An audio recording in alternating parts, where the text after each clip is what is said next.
Olá, queridos amigos, ora viva, bem-vindos a mais um programa Livros com Fé aqui na nossa Ângelos TV. Queremos levar até si, todas as semanas, e mais esta semana também, várias novidades na área da fé e da espiritualidade que o mundo editorial vai publicando. Vários eventos também que vão marcando a nossa atualidade. E hoje teremos connosco o cônego António Janela, que é o diretor do Instituto Diocesano de Formação Cristã do Patriarcado de Lisboa, que nos vai falar sobre um projeto, um livro que foi publicado e que ajuda a compreender, a aprofundar e a estudar melhor a exortação apostólica Verbum Domini do Papa Bento XVI. Estou certo que não vai querer perder esta conversa tão interessante sobre um tema tão atual quanto aquele da Palavra de Deus, da importância da Palavra de Deus na vida da Igreja e na vida de cada cristão. Outras novidades teremos ainda para lhe apresentar, por isso o convite é que fique connosco. Até já! Como tinha prometido, cá estamos, queridos telespectadores, com o nosso convidado de hoje, cônego António Janela, do Patriarcado de Lisboa, é pároco da Igreja do Sagrado Coração de Jesus em Lisboa e também diretor do Instituto de Formação Católica do Patriarcado de Lisboa. Bem-vindo ao nosso programa e é uma alegria e agradeço desde já a sua disponibilidade para nos vir falar desta obra que o Instituto de Formação Cristã da Diocese de Lisboa quis iniciar e quis publicar com um objetivo muito concreto. Esta obra chama-se Guia de Leitura, Estudo e Reflexão da Exortação Apostólica Verbum Domini do Papa Bento XVI, escrito pelo padre Ricardo Figueiredo, mas orientado pelo Instituto Diocesano de Formação Cristã. Qual é o objetivo desta obra, Sr. cônego Janela? Bom, nós tivemos o ano passado o Sínodo, e o Sínodo foi preparado ao longo de 3 anos, justamente com a exortação do Papa Francisco, a alegria do Evangelho. Depois houve a Assembleia Sinodal, e da Assembleia Sinodal saíram as Constituições, ou a Constituição Sinodal. E no número 38, justamente referia a necessidade de centrarmos toda a nossa vida pastoral na palavra. A centralidade da palavra, o conhecimento da palavra e a transmissão da palavra. Quando se começou a desencadear todo um programa trienal até 2020, concretizando as orientações definidas na Constituição Sinodal, fez-se uma sondagem, um inquérito, se quiser, às bases, e o que se destacou como escolha, como prioridade, justamente a palavra.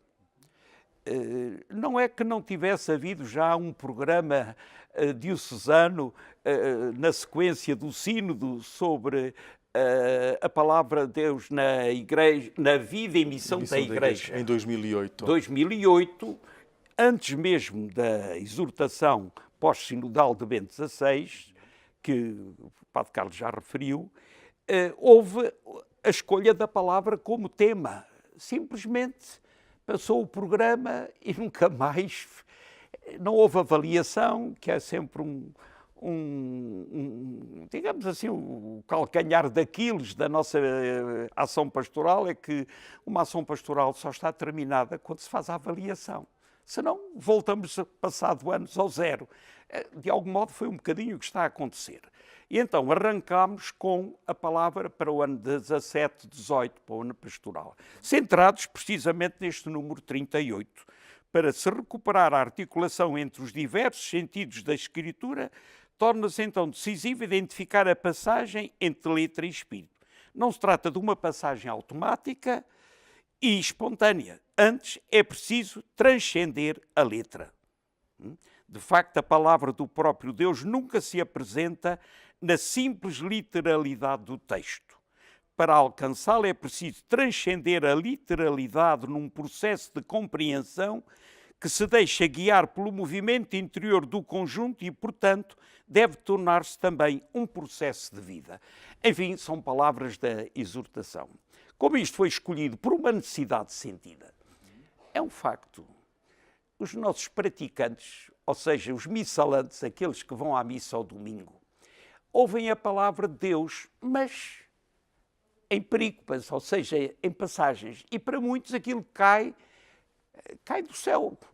E muitas vezes também os que proclamam a palavra, os leitores, apesar do esforço que certamente se tem feito nas bases, muitas vezes as condições acústicas e também os leitores nem sempre estão habilitados a proclamar essa palavra.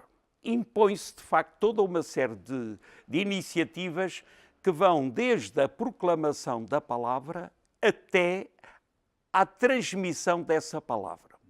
E foi nesse sentido que o Sr. Patriarca, tendo como referência aquele pedido do Papa Francisco na Misericordia Misere, no número 7, da Carta Apostólica. Da Carta Apostólica sobre a Misericórdia, que pede que haja um dia da palavra. Outros dizem, se calhar esse dia tem que ser bem preparado numa semana. E no Brasil é um mês. O mês inteiro da palavra, durante o mês de setembro. Um mês. E garantir que, efetivamente, não seja só o domingo da palavra, mas o começo de uma animação bíblica de toda a pastoral. A verdade é que antigamente considerava-se a pastoral bíblica juntamente com todas as outras pastorais, mas Bento XVI veio dizer algo que vem transformar tudo isto, toda a nossa aproximação à Bíblia, que a Bíblia deve haver uma animação bíblica de toda a pastoral enquanto tal. Que consequências traz isso para a Igreja e para os cristãos hoje? Bom, é tentarmos que, de facto, a centralidade da palavra de Deus, palavra que é toda a história da salvação, que chega até nós nesta biblioteca que chamamos Bíblia, não é? É a tradição com letra maiúscula, que é toda a reflexão que ao longo dos primeiros séculos da Igreja, com toda essa riqueza que o Concílio Vaticano II vem realmente pôr em realce, e também o próprio magistério da Igreja, que é a partir da palavra de Deus equacionar os grandes desafios que se põem hoje à nossa vivência cristã, neste mundo concreto que nos é dado viver. Ora, esta centralidade da palavra é um objetivo, mas isso pressupõe também o conhecimento da palavra. Não basta ter a Bíblia lá em casa, como certamente os missalantes têm lá uma Bíblia, mas lê a Bíblia, como é que a lê? Porquê é que a lê? E isso implica, de facto, uma iniciação. Porque a Bíblia, esta biblioteca, foi feita, esta história da salvação, foi feita ao longo de muitos séculos. E estes livros foram escritos e reescritos com géneros literários muito diferentes. Mas eles são para hoje. Exemplo, o livro dos Salmos. Tanto devocionário, mas às vezes estes devocionários que nós temos, será que são inspirados no livro dos Salmos? Rezamos os Salmos? E se conhecemos os sentimentos que os salmistas têm? Ficamos muito admirados dos muçulmanos rezarem 5 vezes ao dia. Também os cristãos rezam 5 vezes ao dia, e os consagrados, mas hoje o povo de Deus também é convidado, a liturgia das horas, não é? São os Salmos que a gente reza. O conhecimento e depois a transmissão. Neste domingo da palavra que vivemos aqui na nossa Diocese de Lisboa, o que lemos, eu pelo menos na minha homilia, o que li foi a carta do Papa aos jovens na edição do Yucat, a Bíblia, em que o Papa fala da sua velha Bíblia, que não a trocava nem por 1.000 euros. Por 1.000 euros ou 1 milhão de euros. Mas depois é preciso também incentivar a leitura, mas também o aprofundamento dessa palavra.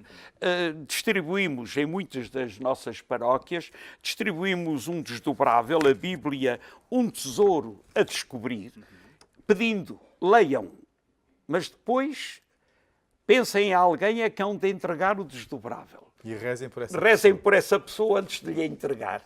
Temos um outro, que eu pessoalmente irei dar no outro domingo, ler os Evangelhos. Talvez é por aí que poderíamos começar uma leitura seguida. O Evangelho de Marcos. Lê-se em voz alta numa hora. a maior parte das pessoas, eu costumo usar esta comparação, muitas das pessoas o que conhecem dos Evangelhos é, digamos assim, como aquelas apresentações dos filmes que são só umas passagens, não é? Não, ter uma visão de conjunto. E é uma coisa surpreendente, não é?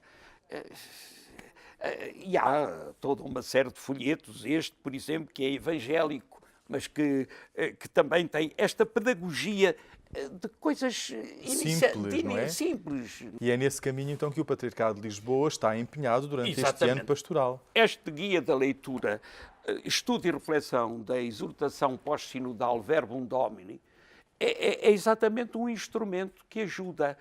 Naturalmente, eu tenho a experiência, por exemplo, os neocatecumenais começam por ensinar a abrir a Bíblia e ler a Bíblia. Ainda há tempos, um me perguntava, olha, eu comecei a ler a Bíblia no primeiro livro, o livro dos Gênesis, mas não percebi porque aquilo tem números e depois tem outros números. Realmente, a história dos capítulos é uma coisa do século XII, creio eu. E a história dos versículos é uma coisa do século XVI. Mas seja como for, é para nos facilitar a vida. Repare que há praticantes missalantes que vão à missa ao domingo e que precisam desta iniciação começar. Quanto mais conhecer depois uma introdução a cada livro, eu não vou dizer, o tempo, exatamente, o conteúdo, a quem se destinava. Mas há que começar, olha, talvez pelos Evangelhos e depois pelo Atos dos Apóstolos, mas depois a grande riqueza do Antigo Testamento, que esta exortação foi objeto até de um comentário de uma outra figura judaica que dizia, ora, até que enfim que vemos um Papa a falar do Antigo Testamento. Ele estava a ser um bocado injusto, porque já há muitos anos o movimento bíblico, do princípio do século XX, mas não há dúvida nenhuma que há uma riqueza grande do Antigo Testamento. Mas a gente lê o Antigo Testamento à luz do Novo e lê o Novo à luz do Antigo.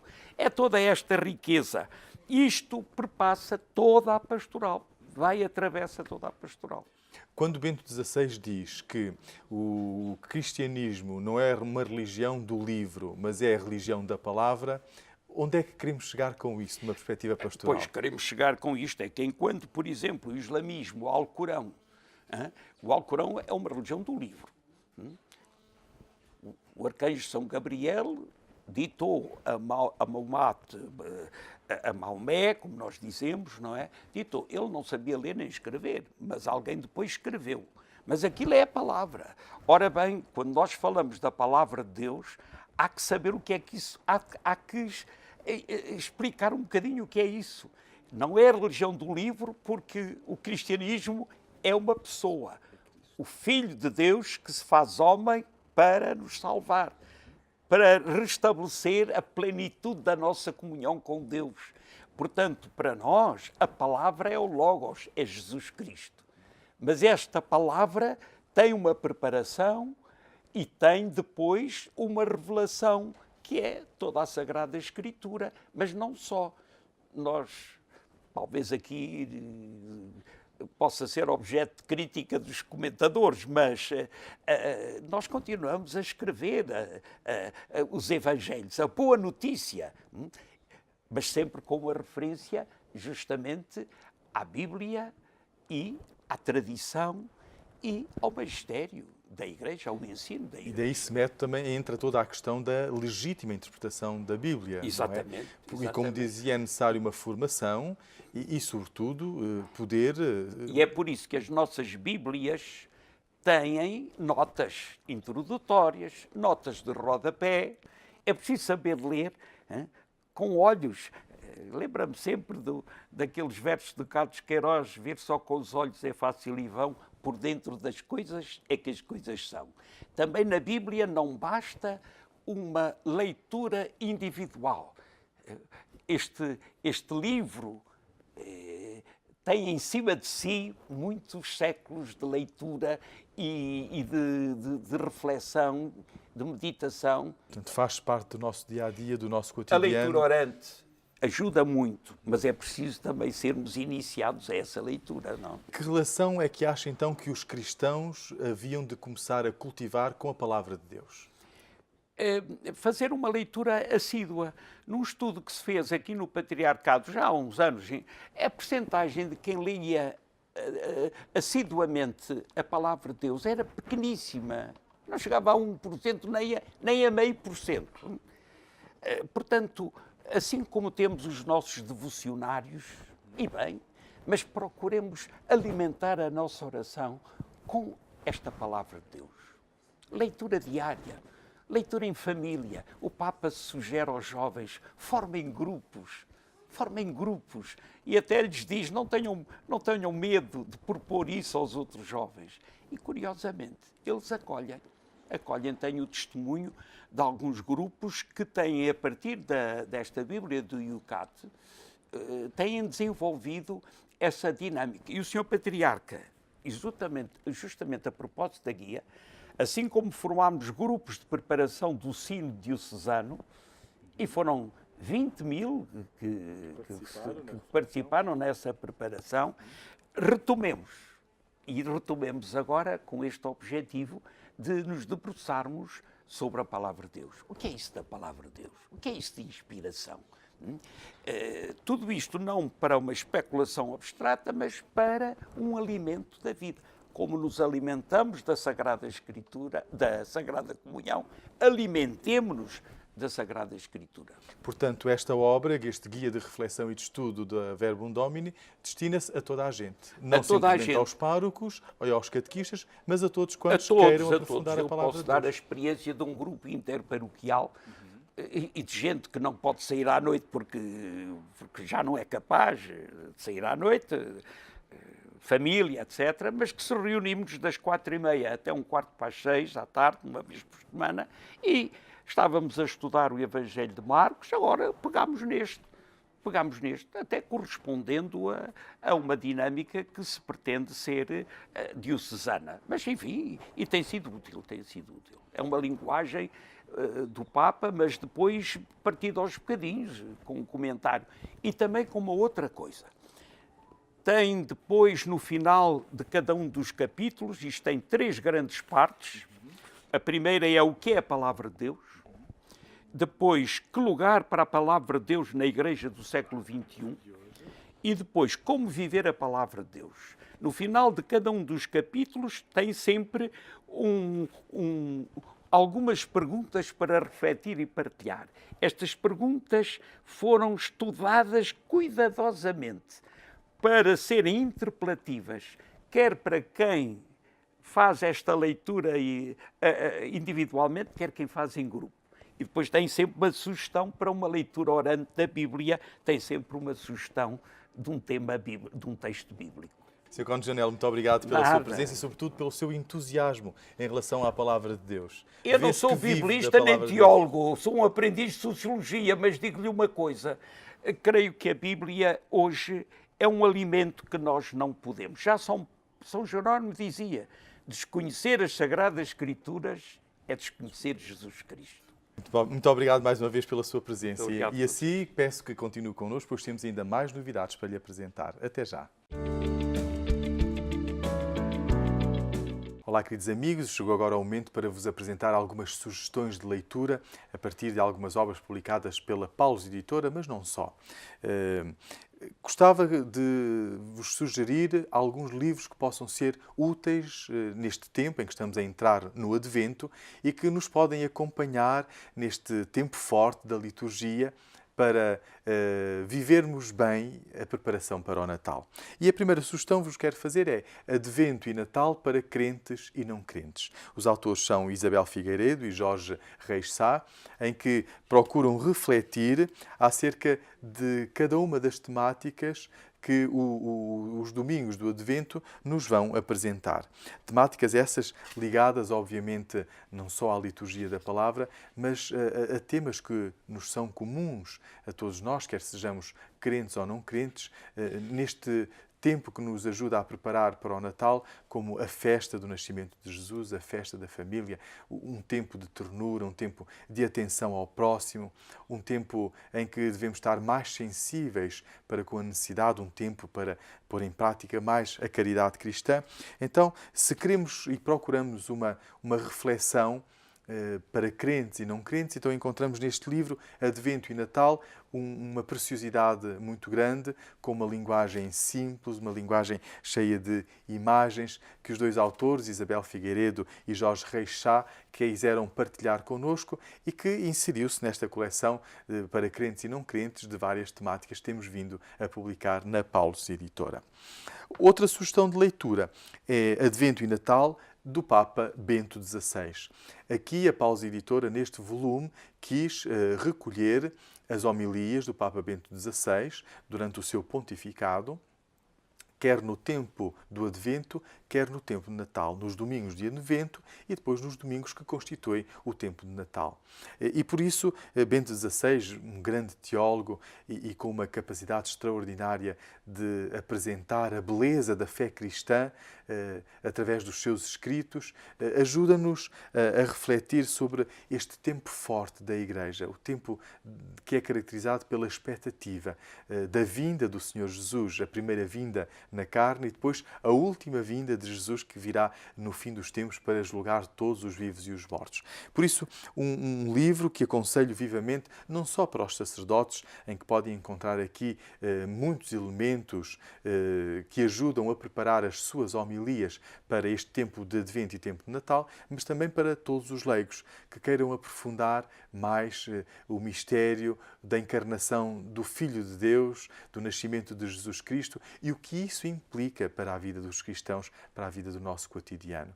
De facto, os tempos fortes só fazem sentido na nossa vida, tempos liturgicamente fortes, se nós soubermos acolher as inspirações que da liturgia da palavra nos vêm e soubermos aprofundar também este tempo para uma vivência mais profunda do mistério da encarnação. Então fica aqui a sugestão de Bento XVI, Advento e Natal.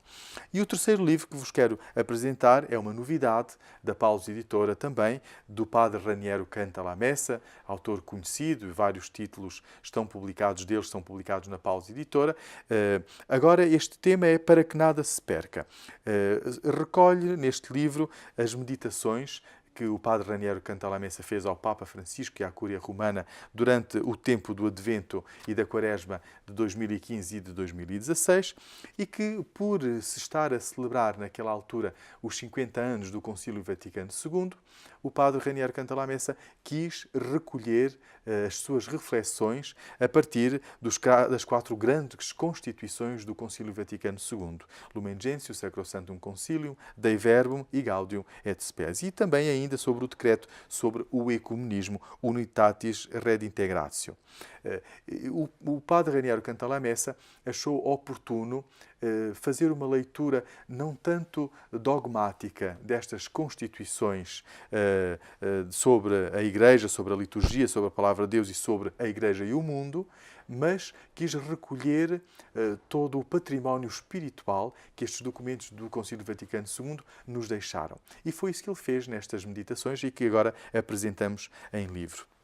O título, Para que nada se perca, vem da passagem do Evangelho em São João, quando Jesus, depois de fazer a multiplicação dos pães e dos peixes, pediu aos discípulos que recolhessem aquilo que tinha sobrado para que nada se perdesse.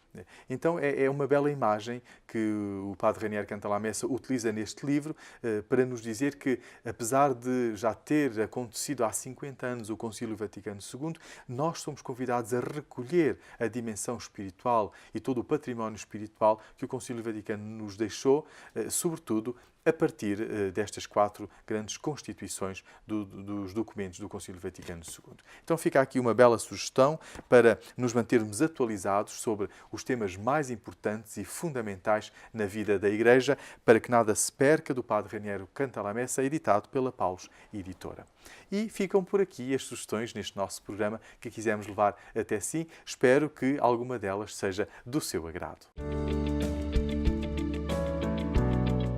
Queridos amigos, Livros com Fé termina por aqui, mas prometemos voltar na próxima semana com mais novidades, com mais temas para tratar e para debater, com mais iniciativas e eventos da Paulus Editora. O que de melhor o mercado editorial em Portugal publica sobre fé e espiritualidade, Livros com Fé leva até si. Deixo-lhe o convite para nos visitar aqui na Paulus Livraria em Fátima, onde poderá encontrar um ambiente bonito, acolhedor, uma equipa muito simpática e sempre pronta para o servir. Ou em qualquer outra das nossas livrarias, em Lisboa, no Fundão, em Ponta Delgada ou até mesmo em Benguela, em Angola. O nosso site, paulus.pt, está em contínua atualização. Por isso lá pode encontrar as novidades e várias sugestões, feiras e eventos que a Paulus Editora tem para lhe oferecer e onde participa e onde poderá encontrar-nos um pouco pelo país inteiro. Desejo-lhe uma boa semana, um bom início de tempo de advento e boas leituras, porque um bom livro é sempre uma boa companhia.